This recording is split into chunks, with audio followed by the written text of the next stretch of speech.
Study IQ IAS. Smart aspirants number one choice.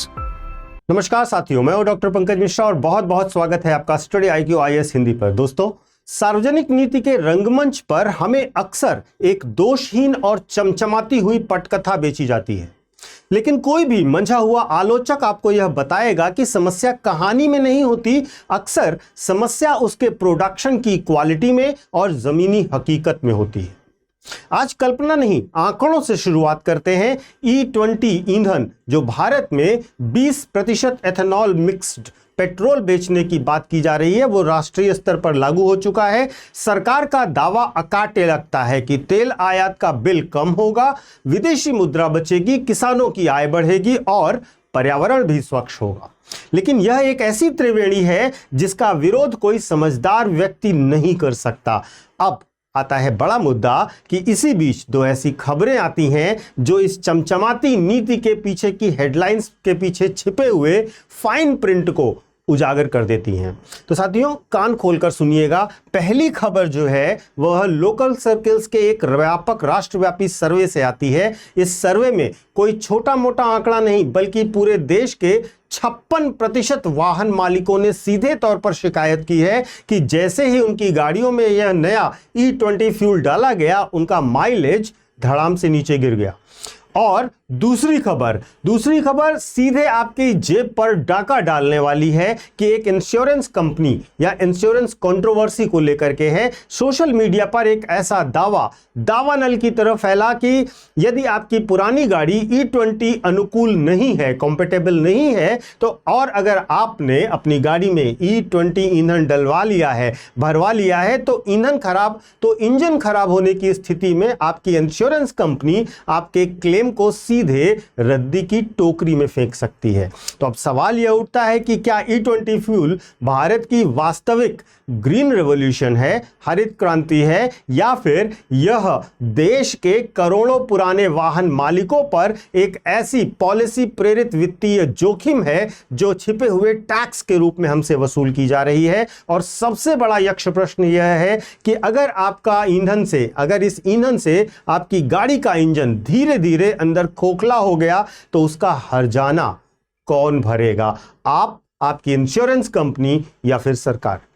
तो आज की पूरी कहानी केवल दावों के चश्मे से नहीं, बल्कि ठोस विज्ञान, आंकड़ों, वैश्विक केस स्टडीज और बीमा विवाद के इस कानूनी सच को समझने के लिए हम करने वाले हैं। तो दोस्तों, सबसे पहले हम बात करते हैं बुनियादी विज्ञान की और इसके पीछे छुपे हुए ग्रैंड स्ट्रेटेजी को समझते हैं। E20 का सीधा सा गणित है, 20% एथेनॉल होगा और 80% शुद्ध पेट्रोल होगा। इथेनॉल मूल रूप से एक अल्कोहल होता है जिसे गन्ने के रस, शीरे और खराब हो चुके अनाजों जैसे मक्का और टूटे हुए चावल को किण्वित करके यानी फर्मेंट करके बनाया जाता है। अब समझिए कि सरकार इसके पीछे इतनी आक्रामक क्यों है। भारत अपनी जरूरत का लगभग 80 से 85% क्रूड ऑयल भारत विदेशों से आयात करता है और हर साल अरबों डॉलर की विदेशी मुद्रा खाड़ी देशों के खातों में इसके कारण चली जाती है। यदि हम पेट्रोल में 20% घरेलू एथेनॉल मिला देते हैं, तो सीधे तौर पर हमारा तेल आयात बिल अरबों डॉलर से कम हो जाएगा। भारत की एनर्जी सिक्योरिटी और जियोपॉलिटिकल ऑटोनॉमी के लिए यह एक मास्टर स्ट्रोक है।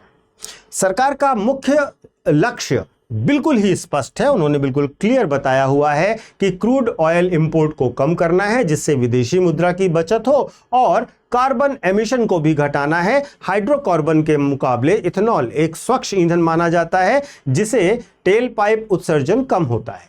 और साथ ही साथ तीसरा बड़ा लक्ष्य बताया गया है, कृषि अर्थव्यवस्था को बढ़ावा मिलेगा, यानी कि किसानों को उनकी फसल का वैकल्पिक और सुनिश्चित बाजार भी प्राप्त होगा। दोस्तों, कागजों पर यह ग्रीन इकोनॉमिक्स की एक बेहतरीन मास्टर क्लास है। यह आज के दौर के पॉलिटिकल करेक्टनेस का हर बॉक्स को यह टिक करता है, लेकिन जब बात वास्तविक दुनिया की आती है तो भौतिक विज्ञान की यह असुविधाजनक एक आदत होती है कि वह राजनीतिक महत्वाकांक्षाओं को दरकिनार कर देती है। सुनने में यह नीति अचूक सी लगती है, लेकिन जब एक व्यापक राष्ट्रीय नीति को बिना पर्याप्त जमीनी तैयारी के लागू किया जाता है, तो ग्राउंड रियलिटी और सरकारी दावों के बीच का अंतर आम नागरिक को भुगतना पड़ता है और यही हो रहा है E20 के साथ। आइए उस कड़वी सच्चाई की हकीकत की जमीन पर आते हैं जिससे इस मध्यम वर्ग के, इस देश के मध्यम वर्ग के वाहन मालिक जूझ रहे हैं। लोकल सर्किल्स के राष्ट्रीय सर्वे ने नीति निर्माताओं के माथे पर चिंता की लकीरें खींच दी हैं। इसका मुख्य निष्कर्षों को देखिए, आप चौंक जाएंगे। 56% उत्तरदाताओं ने यह माना कि वास्तव में माइलेज में ड्रॉप महसूस किया गया है। 30% ने यह माना कि उनके मेंटेनेंस खर्च में बढ़ोतरी हुई है, वियर एंड टियर बढ़ा है और यह एक बहुत बड़ा आंकड़ा है। एक बड़ी आबादी ने कहा है कि उसकी गाड़ी की सालाना मेंटेनेंस कॉस्ट में भी अब बढ़ोतरी हो रही है, रखरखाव का खर्च अचानक बढ़ रहा है।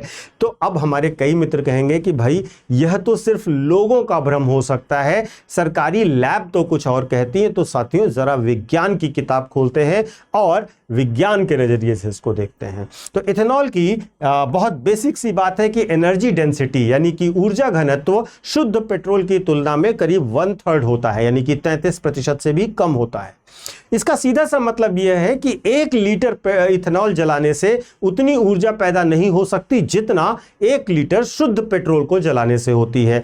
जब आप पेट्रोल में 20% एथेनॉल मिला देते हैं तो पूरे ईंधन की कैलोरिक वैल्यू जो है वह स्वाभाविक रूप से कम हो जाती है। तकनीकी तथ्य को समझिएगा। Automotive research association of India और वैश्विक ऑटो उद्योग भी यह स्वीकार करता है कि E20 के कारण तकनीकी रूप से 6% से 7% तक का माइलेज लॉस अनिवार्य है।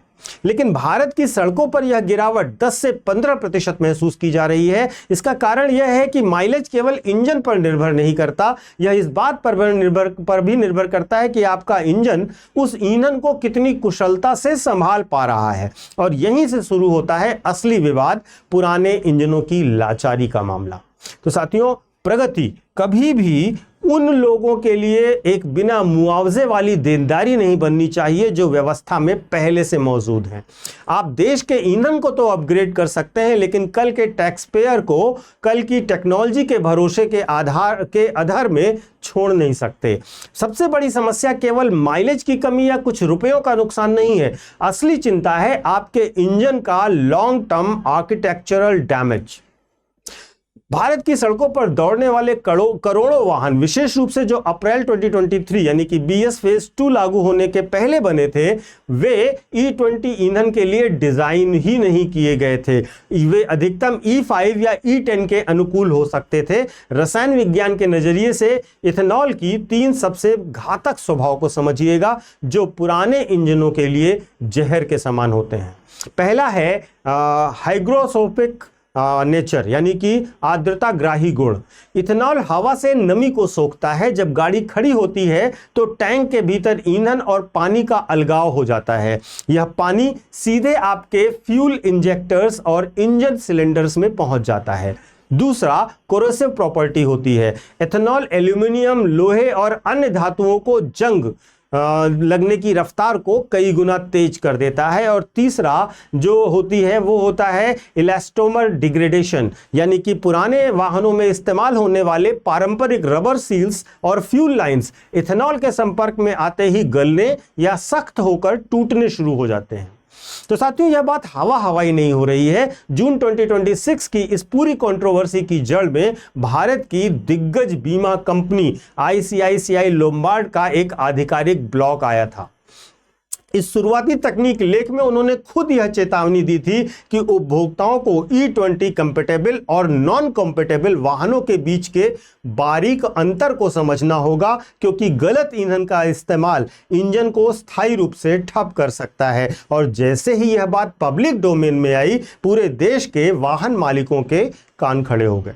अब क्रोनोलॉजी समझिए दोस्तों, यह विवाद राष्ट्रीय बहस बना कैसे। तो देखिए दोस्तों, जून 2026 के पहले हफ्ते में ICICI लोम्बार्ड के उस ब्लॉग का स्क्रीनशॉट सोशल मीडिया प्लेटफॉर्म पर तेजी से वायरल होने लगता है। उस वायरल टेक्स्ट में एक बेहद तकनीकी पहलू और एक बेहद इंपॉर्टेंट कानूनी बात छिपी हुई थी। उसमें कहा गया था कि यदि कोई वाहन E20 के अनुकूल नहीं है तो वाहन मालिक स्वेच्छा से या लापरवाही से उसमें अगर लगातार E20 E20 ईंधन भरवाता है जिसके कारण इंजन सीज हो जाता है या फ्यूल सिस्टम फेल हो जाता है, तो बीमा कंपनियां इसे इम्प्रॉपर यूज और नेग्लिजेंस की श्रेणी में डाल सकती हैं, यानी कि लापरवाही की श्रेणी में डाल सकती हैं। बीमा कंपनियों के शब्दकोश में दोस्तों ध्यान दीजिएगा, लापरवाही शब्द एक जादुई छड़ी की तरह होता है। एक बार घुमाइए और आपका पूरा बिल्कुल जायज क्लेम हवा में गायब हो जाता है। तो यह इंश्योरेंस कंपनीज का दावा है, लेकिन इस एक वाक्य ने पूरे देश में दोस्तों हड़कंप मचा दिया। लोग सोशल मीडिया पर पूछने लगे कि जब देश के अधिकांश पेट्रोल पंपों पर सामान्य पेट्रोल के नाम पर केवल E20 पेट्रोल ही मिल रहा है, तो उपभोक्ता के पास विकल्प क्या है?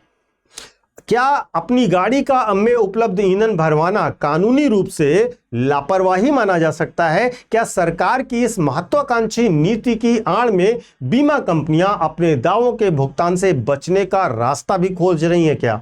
यह मुद्दा इतना संवेदनशील हो गया कि देखते ही देखते मुख्य धारा के समाचार चैनलों और संसद के गलियारों तक इसकी गूंज सुनाई देने लगी।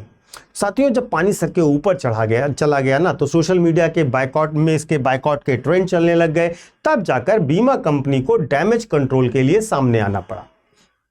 आईसीआईसीआई लोम्बार्ड ने तुरंत एक विस्तृत और आधिकारिक स्पष्टीकरण जारी किया। उन्होंने साफ साफ शब्दों में 4 बातें कही जिन्हें आपको नोट कर लेना चाहिए। पहला, E20 ईंधन का इस्तेमाल करने मात्र से मोटर इंश्योरेंस पॉलिसी अमान्य नहीं होती। दूसरा, केवल इस आधार पर कोई भी क्लेम रिजेक्ट नहीं किया जाएगा कि गाड़ी में E20 फ्यूल पाया गया है। तीसरा, उपलब्ध सरकारी ईंधन को टैंक में डलवाना कानूनी रूप से लापरवाही नहीं माना जाएगा। और चौथा, वर्तमान में सभी सक्रिय बीमा मोटर पॉलिसियां E20 ईंधन के उपयोग करने वाले वाहनों पर पूरी तरह से लागू होंगी। यानी सोशल मीडिया पर जो डर फैलाया जा रहा था कि जैसे ही पेट्रोल पंप से निकले E20 डाला आपका इंश्योरेंस खत्म, यह अफवाह पूरी तरह से खारिज हो गई। लेकिन दोस्तों, आग को काबू में कर लिया गया और पीआर टीम ने राहत की सांस ले ली। लेकिन जैसा कि कॉरपोरेट वकील कॉफी टेबल पर अपनी दबी हुई जबान में समझाएगा, एक स्पष्टीकरण कभी भी कानूनी कॉन्ट्रैक्ट नहीं होता है। असली पेच उस बात में छिपा है जिसे उन्होंने खारिज ही नहीं किया। उस पर ध्यान दीजिएगा। अब यहां पर आपको एक बहुत ही बारीक और बौद्धिक कानूनी अंतर को समझना होगा। इंश्योरेंस वैलिड होना और क्लेम अप्रूव्ड होना, ये 2 बिल्कुल अलग बातें हैं। मान लीजिए कि आपकी गाड़ी सड़क पर जा रही है, E20 ईंधन है, ईश्वर ना करे उसका एक्सीडेंट हो जाता है। उस स्थिति में आपका इंश्योरेंस क्लेम 100% पास होगा। ईंधन के प्रकार से वहां कोई फर्क नहीं पड़ता है। लेकिन असली पेच कहां है? असली पेच है कॉन्सिक्वेंशियल डैमेज में, यानी कि परिणामी नुकसान में, और वियर एंड टीयर के क्लॉज में। देखिएगा दोस्तों, एक्सीडेंटल अगर डैमेज हो रहा है तो वो कवर हो जाएगा, पूरी तरह से सेफ रहेगा। लेकिन अगर वियर एंड टीयर की बात करें तो ये कवर नहीं होगा, ये एक्सक्लूडेड रहेगा। ग्रेजुअल इंजन डैमेज होता है जो E20 के कारण, वो यूजुअली कवर नहीं होता है। यह एक ग्रे जोन है जिस पर कोई स्पष्टीकरण नहीं आया है। और कोरोजन के कारण जो जनरली एक्सक्लूडेड रहता है और यह रिस्क में ही रहेगा। तो दोस्तों, इस बात को ध्यान से समझिएगा। यह इंश्योरेंस का थंब रूल ये कहता है कि स्टैंडर्ड मोटर इंश्योरेंस पॉलिसीज कभी भी इंजन के आंतरिक मैकेनिकल फेल्योर या फिर समय के साथ होने वाली घिसावट को कवर नहीं करती हैं। अगर कल को एथेनॉल की नमी के कारण आपकी फ्यूल लाइन गल जाती है या जंग लगने के कारण आपका इंजन ब्लॉक या डैमेज हो जाता है, तो इंश्योरेंस कंपनी का सर्वेयर यह साबित कर देता है कि यह नुकसान किसी बाहरी दुर्घटना नहीं बल्कि ईंधन की असंगति के कारण, यानी कि फ्यूल इनकॉम्पिटेंसी के कारण धीरे धीरे हुआ है। तो आपका क्लेम आज भी रिजेक्ट हो जाएगा। इसके लिए इंश्योरेंस कंपनी को किसी नए नियम की आवश्यकता ही नहीं है। उन्हें पुराने नियमों का फाइन प्रिंट ही इसके लिए काफी होगा। यानी कि यह ग्रे एरिया आज भी जस का तस बना हुआ है। यहीं से हमारा सबसे बड़ा पब्लिक पॉलिसी क्वेश्चन भी उभर कर सामने आता है दोस्तों। यह सिर्फ एक तकनीकी खराबी या फिर एक कॉरपोरेट विवाद नहीं है, यह भारत के ग्रीन ट्रांजिशन आर्किटेक्चर पर सबसे बड़ा सवालिया निशान भी है। भारत की सड़कों पर आज भी करोड़ों गाड़ियां ऐसी दौड़ रही हैं जो 2023 से पहले की हैं, जब देश की संसद और मंत्रियों के में बैठ जो मंत्रालयों में बैठकर जब एक झटके में उन्होंने मानक बदल दिए, स्टैंडर्ड्स बदल दिए, बाजार बदल दिया जाता है और फ्यूल स्टेशनों पर मिलने वाला ईंधन भी बदल दिया जाता है, तो उस नीतिगत बदलाव की एडाप्टेशन कॉस्ट यानी कि अनुकूलन लागत वहन कौन करता है दोस्तों? वह उपभोक्ता क्या देगा जो पहले से ही महंगे ईंधन और कम माइलेज की दोहरी मार झेल रहा है? क्या ऑटोमोबाइल कंपनियां देंगी जिन्होंने पुरानी गाड़ी बेचकर अपना मुनाफा कमा लिया और नए मॉडल्स बेचने में व्यस्त हो गई हैं? क्या इंश्योरेंस कंपनी देगी जिसका पूरा बिजनेस मॉडल ही जोखिम को कम करने और क्लॉज के आधार पर क्लेम को सीमित करने पर टिका रहता है? और या सरकार देगी हमें उसका दावा जिसने पर्यावरण और फॉरेक्स बचाने के नाम पर उसने खुद ही यह नीति लागू की हुई है। तो दोस्तों, जब कोई सरकार किसी बड़े सामाजिक हित के लिए व्यवस्था में बदलाव को अनिवार्य बना देती है तो उसके सबसे कमजोर स्टेक होल्डर्स को बदलाव की कीमत को भी सुरक्षित करना चाहिए, वरना पर्यावरणवाद एक एलीट लग्जरी बनने का जोखिम पैदा करेगा जिसकी फंडिंग मध्यम वर्गीय टैक्स पेयर की जेब से होगी, जिसका भुगतान आप और हम करेंगे।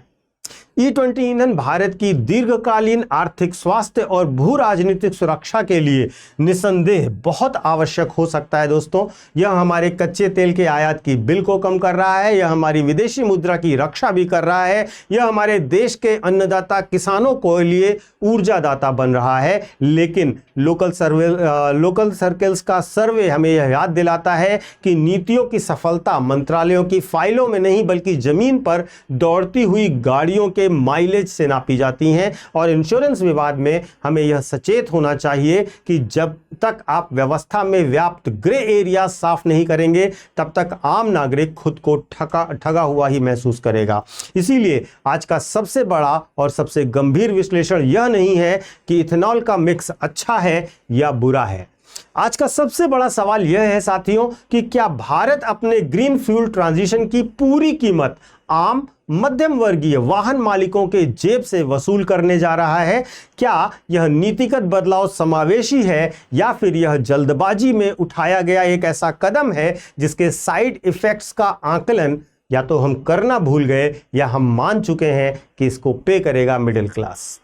तो इस गंभीर विषय पर मैं आपकी राय भी जानना चाहूंगा साथियों। क्या आपकी गाड़ी के माइलेज में गिरावट आई है? आपने यह महसूस किया है? क्या आपको भी अपनी पुरानी गाड़ी के भविष्य की चिंता सताना शुरू हो चुकी है? अपने विचार, अपने अनुभव नीचे कमेंट बॉक्स में जरूर शेयर कीजिएगा। वीडियो को लाइक करिएगा और चैनल को सब्सक्राइब करके वीडियो को शेयर भी कीजिएगा। मैं आपको अपने सोशल मीडिया हैंडल्स बता देता हूँ। यूपीएससी मेंटोर पंकज सर के नाम से आप मुझे कनेक्ट कर सकते हो इंस्टा पर, और ये जो व्हाट्सएप का ग्रुप है आप इस पर भी चैनल है, इस पर भी आप ज्वाइन हो सकते हो। चूंकि इस समय टेलीग्राम बंद है तो व्हाट्सएप चैनल मैं आपको दोबारा से दिखा देता हूं। इसको आप QR स्कैन करके इस पर आप ऐड हो सकते हैं, जिससे आपको मेरे वीडियोस के अपडेट मिल जाया करेंगे।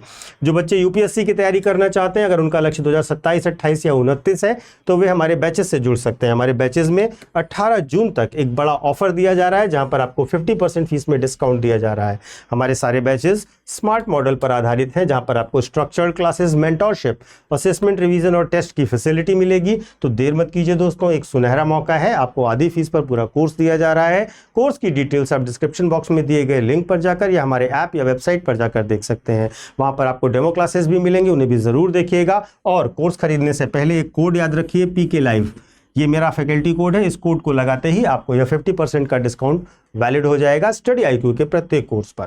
Thank you so much. जय Hind. Study IQ IAS, making India smarter and better.